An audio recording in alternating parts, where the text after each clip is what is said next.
Bien, hoy día resolveremos ejercicios sobre grafos. Vamos con el primero. Nos dicen que en un grafo bipartito completo, todos los vértices en una partición están conectados a los vértices de la otra.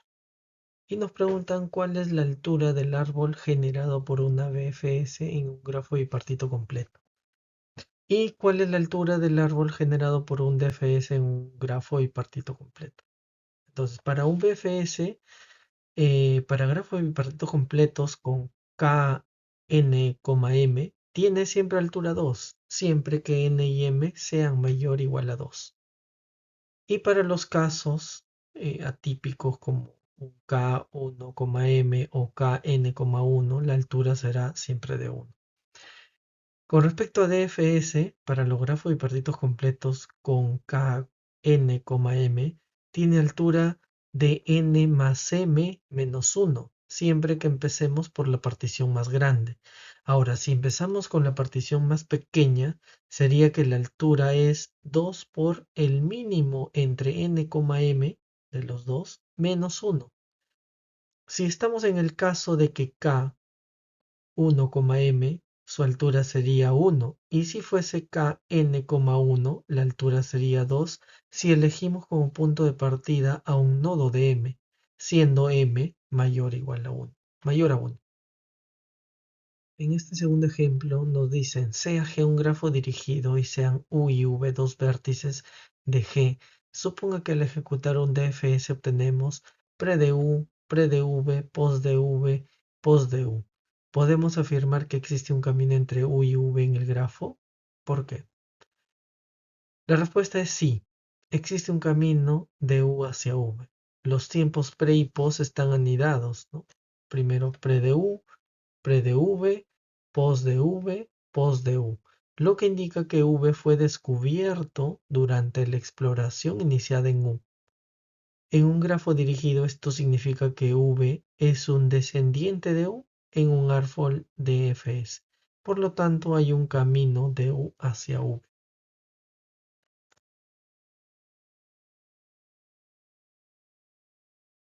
Ahora nos dicen, sea G un grafo dirigido y sean U y V dos vértices de G. Suponga que al ejecutar un DFS en G obtenemos pre de U, pre de V, pos de U, pos de V. ¿Qué podemos afirmar sobre la DFS y por qué? En conclusión, no puede ocurrir. La relación pre de U, pre de V, pos de U, pos de V viola el teorema de los paréntesis de la DFS. Los intervalos pre y pos de dos vértices deben estar anidados, y aquí se cruzan sin contenerse, lo cual es imposible en una ejecución válida. En este ítem nos dicen, sea G un grafo fuertemente conexo, ¿podemos afirmar que G no admite una ordenación topológica? ¿Por qué? La respuesta es sí. Un grafo fuertemente conexo no admite ordenación topológica porque necesariamente contiene ciclos dirigidos. Existe un camino de ida y vuelta entre cada par de vértices. La ordenación topológica solo es posible en grafos dirigidos acíclicos. Y por último, nos dicen, sea G un grafo que admite una ordenación topológica. ¿Qué podemos afirmar sobre los componentes fuertemente conexas de G y por qué? La respuesta es sí. G admite una ordenación topológica, entonces es un DAG. En un DAG no existen ciclos, por lo que ninguna pareja de vértices puede ser fuertemente conexa. Por tanto, cada componente fuertemente conexa está formada por un único vértice. Bien, para el ejercicio 8A nos piden si existe un camino Q entre los nodos U y V que no tenga aristas en común con P, P siendo un camino entre U y V, ¿no? Para esto lo que se puede hacer es generar un grafo G' del grafo original. Este grafo G' no va a tener las aristas del camino P. Entonces lo que se puede hacer es un breadth first search o un depth first search en el grafo G' para corroborar si existe un camino entre U y V, un camino Q, en el grafo G'. Si es que existiese, pues retorna true, y si es que no existiese un camino entre U y V, una vez que están retiradas las aristas de P, pues realmente no existe un camino entre U y V en el grafo G'. La complejidad de este algoritmo se tiene que ver por dos frentes. Uno, la construcción del grafo G', que es el grafo que no tiene las aristas de P, pero sí tiene todos los nodos del grafo original, ¿no? Eh, Como máximo el camino P puede tener K aristas, que es menor o igual a n menos 1 aristas, ¿no? N siendo el total de aristas del grafo G. Entonces, almacenamos las aristas de P en una estructura de datos que nos permita consultas rápidas, puede ser un hash set, y este hash set con las aristas de P es consultada cada vez que se quiere verificar si es que los nodos y las aristas pertenecen sobre todo las aristas pertenecen al camino P. Entonces se ejecuta el algoritmo Breadth First Search o Depth First Search sobre el grafo G original, y exploramos los vecinos del vértice X, que en este caso sería U, y simplemente consultamos el hash si la lista pertenece al camino P, y esto toma una complejidad O de 1. Para la búsqueda sí se consulta cada vértice y arista del grafo G, y eso tiene una complejidad de m más n, que siendo m el conjunto de los de aristas y n el conjunto de los nodos o de los vértices, ¿no? Y la complejidad total sí sería O de n más m. Para la parte B del ejercicio 8 nos piden que busquemos un camino R tal que la intersección entre los caminos R y P sea menor o igual a 1. Esto significa que como máximo puede tener una arista en común con P este camino R. Tenemos dos casos. El caso cuando no se tiene aristas en común, este es el caso 0. Es el mismo caso que el apartado A. Y el caso 2, que es exactamente una arista en común. Para esta parte lo que se hace es ejecuta el Breadth First Search y Depth First Search desde dos frentes. Uno, un camino de U a X que no usa aristas de P, y otro de I a V que no usa aristas de P. Esto hace que corramos el algoritmo Breadth First Search o Depth First Search dos veces sobre cada arista que es cada arista del grafo G', y iteramos sobre cada arista, ¿no? Tenemos que corroborar que cada arista pertenezca al conjunto SU o SV, siendo SU y SV los conjuntos alcanzables de U o desde V en el grafo G', ¿no? Eh, para la condición se cumple si es que existe un camino desde la arista, para cualquier arista tal que U llegue a V pasando por X y Y, o U llegue a V pasando por Y y X, ¿no? Es decir, que solo se tenga una arista que pertenezca al camino P. Si es que no existiese, se retorna false y sería como el caso A. Si existiese como máximo una arista que pertenece al camino P, pues retorna true y se detiene el algoritmo, ¿no?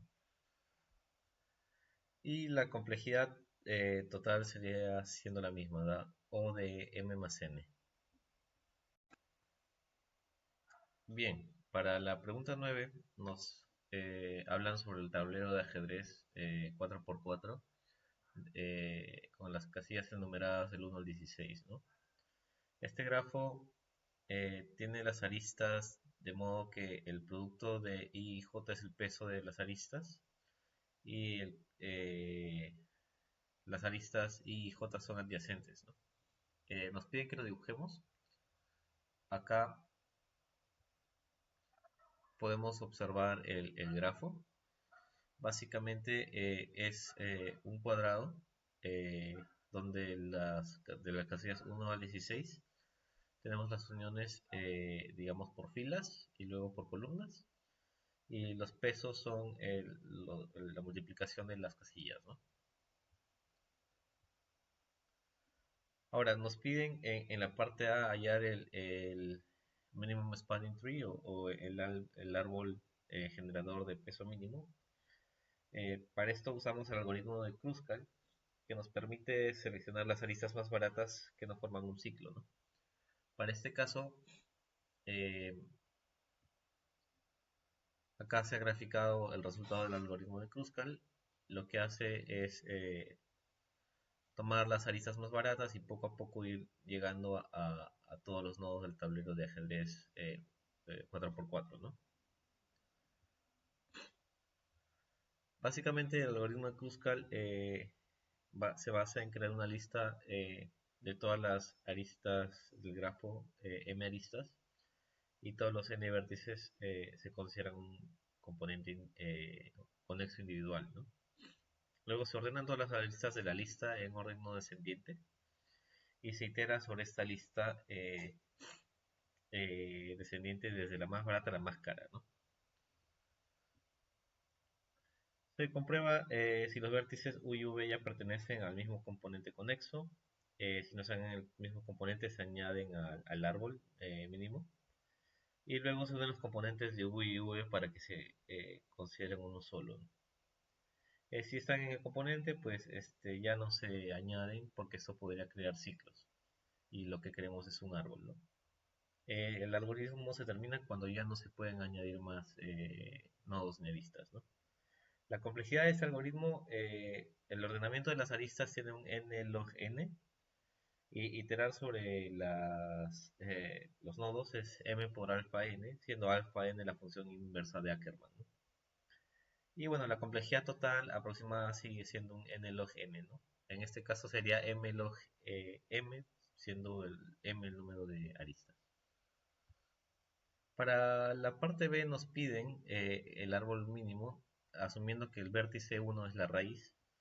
La respuesta visual para este sigue siendo el mismo grafo, debido a que eh, los costos I por J crecen tan rápido que el camino más corto a cualquier nodo K es casi siempre a través de los nodos de menor numeración, ¿no?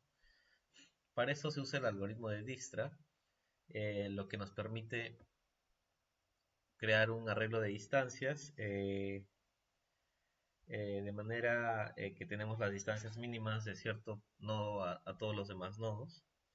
Y el algoritmo de Dijkstra tiene una complejidad de m log n, siendo m el número de aristas y n el número de nodos. Eh, de manera resumida, se crea un arreglo de distancias para almacenar el costo del camino más corto desde el nodo 1 a todos los demás nodos. Para esto se crea un array con en longitud de todos los nodos del árbol, en este caso del 4x4, y se crea una cola de prioridad en un main heap que almacena los pares costo nodo, y este arreglo se crea un arreglo padre para reconstruir el árbol mínimo. Y bueno, sobre esta cola de prioridad se hacen las operaciones de insertar y pop, push y pop, relacionados al min heap, y tiene estos una complejidad de log n, y en general se tiene una complejidad de m log n. Ahora, para el problema 12 que nos dice, modifique el pseudocódigo de la fs mostrado abajo para que calcule la altura del árbol que genera para un grafo conexo y no dirigido, cuando es llamado a partir de un nodo S. A continuación vemos el pseudocódigo inicial de lo que sería la Depth First Search. Como podemos ver, es un algoritmo recursivo que lo único que hace es marcar cada vez que visita un nodo. Ahora, para calcular la altura, solamente tenemos que hacer dos o tres adiciones a ese pseudocódigo original. Ah, Haremos que la función ahora devuelva la altura, el dfs visit devuelve la altura y esto lo inicializamos en la parte main. Y luego ya en el algoritmo mismo, en el algoritmo del DFS, lo primero que tenemos que hacer es inicializar el valor de la altura que vamos a devolver. En este caso ponemos como 0. Ahora, podemos tomar que la altura de un nodo X cualquiera es igual a de manera recursiva podemos decir que es igual a la altura de su nodo hijo, de todos sus nodos hijos, sumado, el máximo de todos sus nodos hijos, sumándole 1. Y esto puede ser de manera recursiva. Y esto de manera recursiva llega a un nodo hoja, que es aquel que no tiene hijos, el cual tiene altura 0. Entonces el nodo superior, su nodo padre, tendría altura 1. Recursivamente de esta manera se puede hallar la altura de cualquier nodo, de cualquier árbol, ¿no? Que empiece en un nodo. Entonces, si inicializamos la altura 0, y la parte iterativa sigue siendo igual, ¿no? O sea, para todo vértice v, que para todo vértice v el cual es adjunto al vértice inicial u, si no es visitado, entonces el cambio es que ahora la función de fs va a retornar de manera recursiva a la altura. Y la comparación, y ese es el punto clave, es que la altura u ahora viene a ser el máximo entre la altura u, que inicialmente es 0, y la altura del nodo hijo más 1. Cuando esto se ejecute recursivamente, va a devolver de manera final la altura total del árbol, la mayor altura. El análisis de complejidad, esto es un poco más interesante porque podemos ver que este algoritmo visita todos los nodos exactamente una sola vez. Entonces, y en cada nodo realiza una operación elemental de asignación en la línea número 2, que sería altura u, es 0. Y después entra una recursividad. Y esta recursividad entra a un bucle, ¿no? Que es recursivo. ¿Y este bucle cuántas veces se ejecuta? El bucle se ejecuta por cada nodo que visita, realiza una comparación o realiza una verificación para ver si v, que sería el nodo hijo, no es visitado. Y esto lo realiza para todos los vértices que son vecinos del nodo inicial, que es u. Y todos los vértices vecinos de un nodo u es igual, el número de vecinos es igual al grado del nodo u. Y entonces si hacemos una sumatoria de todos los vértices, para cada vértice u, o sea, se ejecuta el número de veces igual al grado, sería sumatoria de grados.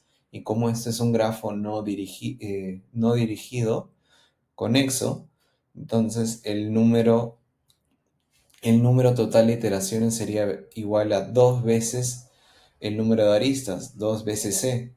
Entonces la complejidad logarítmica de esta parte sería O de 2e, que sería lo mismo O de e, más v veces la operación elemental de asignación. Entonces sería O de e más O de v. Y finalmente eso se puede simplificar como O de v más e. El problema 13 que dice, sea un grafo conexo no dirigido, G igual V, E, una arista E que pertenece a E es un puente si el grafo menos la arista es desconexo. Explique con palabras cómo sería un algoritmo polinomial para determinar si existe un ciclo en el grafo que contiene la arista V. ¿Cuál es la complejidad de este procedimiento? Este problema se basa en una propiedad de los grafos en la cual dice que una arista no puede ser parte de un ciclo si esta arista es un puente. ¿Por qué? Porque si se removiera esta arista no existiría un camino el cual pueda unir los vértices de la arista. Por ejemplo, U, B, si es parte de un ciclo y se remueve, no va a existir otro camino que una a U y a B si esta es un puente, ya que solamente habría un solo modo de unirlas, la cual sería la arista misma. Ahora, entonces, este problema se resume en probar que la arista no es un puente. ¿Y cómo hacemos eso? Bueno, el primer paso podría ser crear un grafo temporal, el cual no contenga la arista. En términos prácticos, simplemente se usa el mismo grafo, simplemente se omite la arista, ¿no? O sea, por ejemplo, cuando va a leer la lista de adyacencia, cuando nos encontramos en el nodo U, omitimos el nodo B, y cuando nos encontremos en el nodo B, omitimos el nodo U. El siguiente paso sería realizar un algoritmo de búsqueda, puede ser Broad First Search o un Depth First Search, eh, el cual se va a utilizar para encontrar, o sea, iniciando en el nodo U, por ejemplo, se quiere encontrar si el nodo B va a ser visitado, y lo cual esa sería la etapa final, ¿no? O sea, una vez terminada la búsqueda, se quiere verificar si el nodo U se encuentra dentro de los nodos visitados. La complejidad total, la primera parte es insignificante porque simplemente se usa el grafo original y se omite la arista. La complejidad del algoritmo de búsqueda es igual a O de V más C. Esa es la complejidad la cual fue demostrada en la parte 12. Y la complejidad de la verificación sería O de 1, porque sería una lista indexada. Entonces la complejidad del algoritmo total sería la complejidad de V más C, que sería del algoritmo de búsqueda.